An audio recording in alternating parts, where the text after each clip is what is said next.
အားလုံးပဲမင်္ဂလာပါကျွန်တော်တို့ရဲ့ Learn Russian with MSS ဆိုတဲ့ channel လေးကနေကြိုဆိုလိုက်ပါတယ်ဒီကနေ့သင်ခန်းစာမှာရှင်းပြပေးသွားမယ့်အကြောင်းအရာကတော့ရုရှားစကားလုံးတွေကိုအတန်ထွက်ဆိုရမှာအရေးကြီးဆုံးဖြစ်တဲ့ stress udariny အကြောင်းဖြစ်ပါတယ်ရုရှားစကားလုံးများကိုအတန်ထွက်ဆိုရတဲ့အရေးကြီးဆုံးမှာ stress udariny ဖြစ်ပါတယ် stress udariny သည်တရစကားလုံးများပေါ်တွင်သာရှိပါတယ်စကားလုံးတစ်လုံးတွင်တရစကားလုံးများတစ်လုံးမကပါဝင်နိုင်တော့လဲစကားလုံးတစ်လုံးမှာ stress သင်္ကေတတစ်ခုသာပါရှိပါတယ်စကားလုံးတစ်လုံးရဲ့ stress သင်္ကေတကိုမှန်ကန်စွာရှာဖွေနိုင်မှသာအဲ့ဒီစကားလုံးရဲ့အတန်ထွက်ကိုမှန်ကန်စွာထွက်ဆိုနိုင်မှာဖြစ်ပါတယ်ပထမဆုံးအနေနဲ့မှတ်သားထားရန်လိုအပ်တဲ့စကားလုံးတွေရဲ့အတန်ပြောင်းလဲပုံတွေကိုလေ့လာကြည့်ရမယ်ပထမတစ်ချက်က or သူရဲ့ or မှာသူက stress ဆွဲလို့ရှိရင်သူက or ဆိုပြီးထွက်ရပြီဒီကောင်ရဲ့ or မှာ stress မဆွဲပါကသူက e သို့မဟုတ် o ဟုအတန်ထွက်ရပါတယ်စကားလုံးတစ်လုံးမှာ or ဆိုတဲ့စကားလုံးကလည်းတစ်လုံးမကပါဝင်နိုင်ပါတယ်တကယ်လို့ကိုယ်ရဲ့ဆွဲတဲ့ပထမဆုံးစလုံးမှာဆွဲရဖြစ်ဖြစ်နောက်ဆုံးစလုံးမှာဆွဲရဖြစ်ဖြစ်ပထမဆုံးစလုံးမှာဆွဲလို့ရှိရင်ပထမဆုံးဆွဲတဲ့ဟာကို or လို့အတန်ထွက်ရပါတယ်တကယ်လို့နောက်မှာ or တစ်လုံးထပ်ပါရဲ့အဲ့ဒီ or မှာ stress မဆွဲဘူးဆိုရင် e သို့မဟုတ် o ဟုအတန်ထွက်ရပါတယ်ကဲနောက်ထပ်တစ်လုံးဆိုလို့ရှိရင်သူက ye တကယ်လို့ ye မှာ stress ဆွဲရင်သူက ye ဆိုပြီးအတန်ထွက်ရပြီးသူရဲ့ ye ပေါ်မှာ stress မရှိပါက e ဟုအတန်ထွက်ရပါတယ်ကဲနောက်တစ်လုံး ya ကတော့ယာမှာ stress ဆွဲရင်လည်းသူကယာဆိုပြီးအတန်ထွက်ရပြီးယာမှာ stress မဆွဲပါကသူက e ဆိုပြီးအတန်ထွက်ရပါတယ်ကဲနောက်ဆုံးစကားလုံးလေးကတော့မှတ်ရမယ့်စကားလုံးလေးပါသူက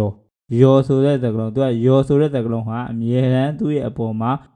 stress udariny ကအမြဲတမ်းရှိပါတယ်တခြားစကားလုံးတွေကိုထပ်ရှာဖို့မလိုအပ်ပါဘူးစကားလုံးတစ်လုံးမှာယောဆိုတဲ့စကားလုံးပါတာနဲ့သူ့ရဲ့ stress ကယောမှာပဲအမြဲတမ်းရှိပြီးယောလို့ပဲအတန်ထွက်ရပါတယ်တခြားစကားလုံးတွေကိုထပ်ရှာရလုံးဝမလိုအပ်ပါဘူးကဲအဲ့ဆိုလို့ရှိရင်နောက်ထပ်ဥပမာလေးနဲ့ကျွန်တော်ဆက်သွားကြည့်ကြမယ်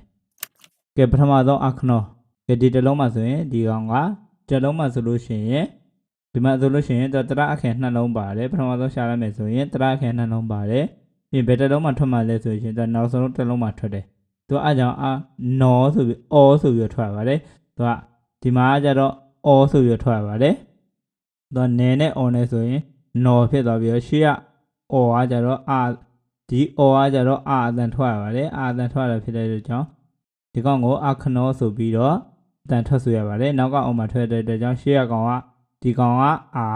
ဒီကောင်ကအော်ဆိုရင်အခနောဆိုပြီးအတန်ထွက်ပါတယ်ကဲနောက်ထပ်ဥပမာလေးဆက်သွားမယ်အဲဆိုလို့ရှိရင်နောက်ထပ်တစ်လုံးဒီလုံးမှာဆိုလို့ရှိရင် or တွေကများပါတယ်တရအခေဘယ်နှလုံးပါလဲရှာကြည့်မယ်အဲဆိုလို့ရှိရင်ဒါဆိုလို့ရှိရင်တရအခေက3လုံးပါဝင်ပါတယ်တရအခေ3လုံးပါဝင်တဲ့အတွက်ကြောင့်ဘယ်တစ်လုံးမှထွက်မလဲဆိုတာကိုကိုကအရင်သိအောင်ရှာရမယ်ကဲရှာမယ်နေတဲ့နေရာကိုကတကယ်လို့သိပြီးသားဆိုရင်တော့ကိစ္စမရှိပါဘူးတကယ်လို့မသိသေးရင် dictionary ဖြစ်ဖြစ်line ပေါ်မှာဖုန်းထဲမှာပဲဖြစ်ဖြစ်dictionary မှာရှာကြည့်ဖို့ stress ရှာတဲ့ software တွေရှိပါတယ်အဲ့ဒီမှာရှာကြည့်ဖို့လိုအပ်ပါတယ်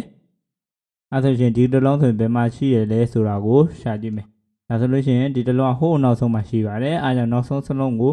or ဟုအတန်ထွက်ပြီးတော့ရှေ့ရစကလုံးနှလုံးကိုကြတော့ r လို့အတန်ထွက်ပါတယ်အဲဆိုရင်ဒီကထွက်ကြည့်မယ်ဆိုရင်ရှေ့ရကောင်ကကြဒီကောင်ကတရအနေနဲ့ယူပြီးထွက်လာဖြစ်တဲ့တရားဒီရှေ့ရကောင်ဒါဆိုလို့ရှိရင်ဒီမှာတရဆုံးသွားပြီ m နဲ့ r နဲ့ဆိုရင်ဒါ r လို့ထွက်ကြမာဒါကြောင့်လာဒါကြောင့် k or ကြောင့်ကောဆိုပြီးအတန်ထွက်ပါတယ်အဲဒါဒီစကလုံးကိုအတန်ထွက်မယ်ဆိုလို့ရှိရင်မာလာကောဆိုပြီးဖြစ်ပါတယ်ကဲနောက်ထပ်ဥပမာတော့ဆက်သွားကြည့်မယ်ကဲနောက်ထပ်ဥပမာတော့ဆိုလို့ရှိရင်ဒီမှာဒီစကလုံးလေးမှာဆိုလို့ရှိရင်တရအခက်ဘယ်နှလုံးပါလဲဆိုတော့ဆက်ကြည့်မယ်အဲဆိုလို့ရှိရင်ကဲဒီစကလုံးမှာဆိုလို့ရှိရင်တရအခက်ရနှလုံးပါဝင်ပါတယ်ဦးရဲ့အာရဲ့ဆိုပြီးပါဝင်ပါတယ်ဒီစကလုံးမှာဆိုလို့ရှိရင်တရအခက်နှလုံးပါဝင်ပါတယ်ဦးနဲ့အာနဲ့ဆိုပြီးတော့နှလုံးပါဝင်ပါတယ်အဲဆိုလို့ရှိရင်ဘယ်မှာထွက်မလဲဆိုလို့ရှိရင်ဒီစကလုံးမှာကျတော့နောက်ဆုံးကအာမှာထွက်ပါတယ်ဒါကကျတော့အာမှာထွက်ရင်အာလို့ပဲထွက်ရပါတယ်အာမှာပဲဒီကောင်ကကျတော့အတန်ပြောင်းသွားတဲ့ဟာကောင်မရှိတဲ့အတွက်ကြောင့်အာလို့ပဲထွက်ရပါတယ်ဒီကောင်ကကျတော့လည်းဥပါပဲမပြောင်းပါဘူးဒါပေမဲ့နောက်မှာဆွဲတဲ့အတွက်ကြောင့်နောက်ကအတန်တွေကိုနည်းနည်းမြင့်ပြီးတော့ထွက်ရပါတယ်အဲဆိုလို့ရှိရင်ဒူနာနောက်မှာဆွဲသွားပါတယ်နာအာဆိုလို့ရှိရင်သူကဒါပေမဲ့သူက stress လေးဆွဲသွားဖြစ်ကြောင့်သူကဒါဆိုလို့ရှိရင်နေအာဆိုရင်ကနာပါပဲနေအာဆိုရင်ကနာဒါပေမဲ့သူကဒီမှာ stress ဆွဲကြတော့နာဆိုပြီးဝတ်စံတော့ပေါက်ပါတယ်ဒီလိုမျိုး ဒါမြန်မာလိုရှင်းလင်းအောင်ပြပြရခြင်းဖြစ်ပါတယ်နာဆိုပြီးတော့အဲ့လိုမျိုးလေးနည်းနည်းလေးပြင်းပြီးနည်းနည်းလေးမြင့်ပြီးထွက်ရတာပါဒီစကားလုံးမှာဆိုရင်အဲ့ဆိုရင်ထွက်ကြည့်မယ်ဆိုရင်လူနာဒီလိုမြင့်သွားတာပါလူနာဒီနောက်လေးမှမြင့်သွားတာပါလူနာဒီလိုလေးပါလူနာအဲ့လိုမျိုးလေးမြင့်သွားတာပါတကယ်လို့ဓာကြီးကိုဥမာထွက်ကြည့်မယ်ဆိုရင်လူနာအဲ့လိုဖြစ်သွားပါဒါကိုတကယ်လို့သာဥမာထွက်မယ်ဆိုရင်လူနာအဲ့ဒါမှားပါတယ်တကယ်ဆိုရင်လူနာဒီလိုမျိုးလေးပြန်မြင့်သွားတာပါဒီလိုမျိုးလေးပါကဲနောက်ထပ်ဥမာလေးနဲ့တွားကြည့်မယ်ဆိုရင်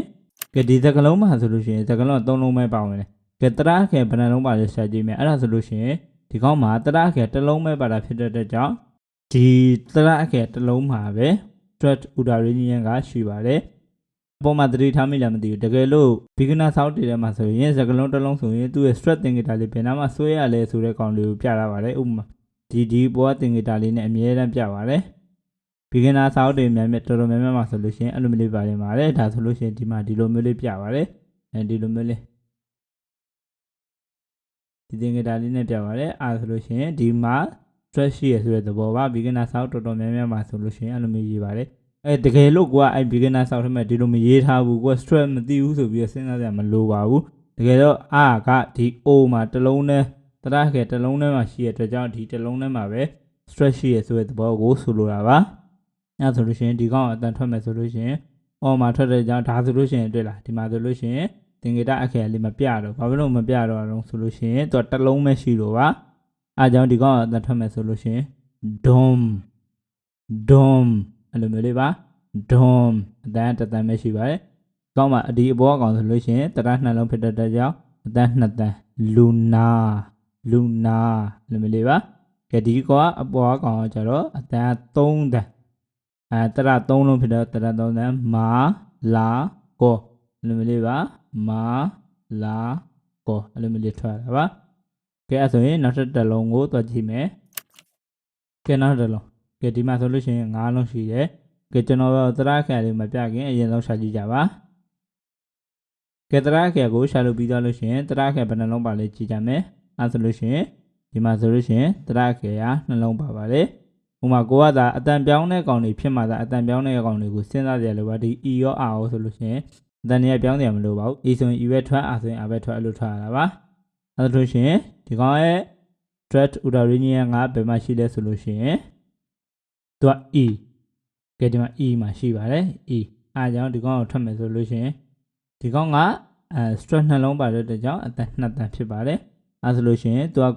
ကျွန်တော်က light ပေါင်းပြီးထွက်မယ်ဆိုလို့ရှိရင်ဒီမှာ E ရဲ့ဒီမှာ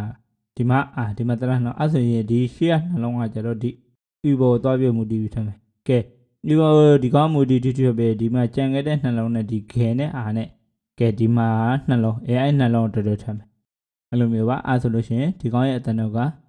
ခနီးကအဲ့လိုမျိုးလေးပါရှေ့မှာဆွဲတာတရနှလုံးဆိုခနီး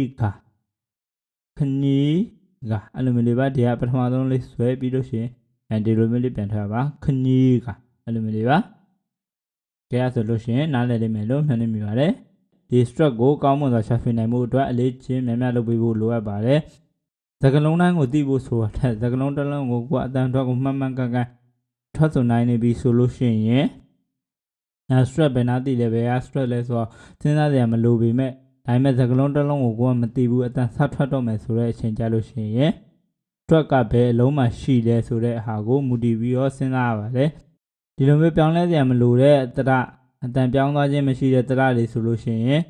ကိုကဒါလွယ်ပေမဲ့ထွက်ရတာလွယ်ပေမဲ့ခံမှန်းမိထွက်ရတာလွယ်ပေမဲ့ဒီလိုမျိုး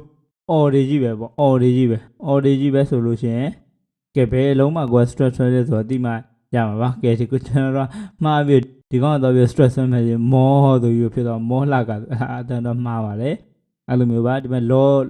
လဲအော်မှာလဲတော့မာလောကဆိုပြီးလဲထုတ်လို့မရပါဘူးအဲ့ဆိုရင်မှားပါလေဒီလိုမျိုးအတန်ပြောင်းတဲ့ကောင်တွေကိုအတန်ပြောင်းတဲ့စကားလုံးတွေရှိလာခဲ့ပြီဆိုလို့ရှိရင်ကျွန်တော်တို့က stress ကိုကောင်းမွန်စွာရှာဖွေနိုင်မှုအတွက်လိုအပ်ပါတယ်အဲ့ဒါရင်ဒီကောင်နောက်ဆုံးတော့မှဖြစ်တဲ့ကြောင့်မာလာကောအဲ့လိုမျိုးလေးထွက်ပါပါအားလုံးပဲနားလည်မယ်လို့မြင်နေပါတယ်နောက်သင်္ကန်းစာတွေမှာဆက်တွေ့ကြပါမယ်အားလုံးပဲကျေးဇူးတင်ပါတယ်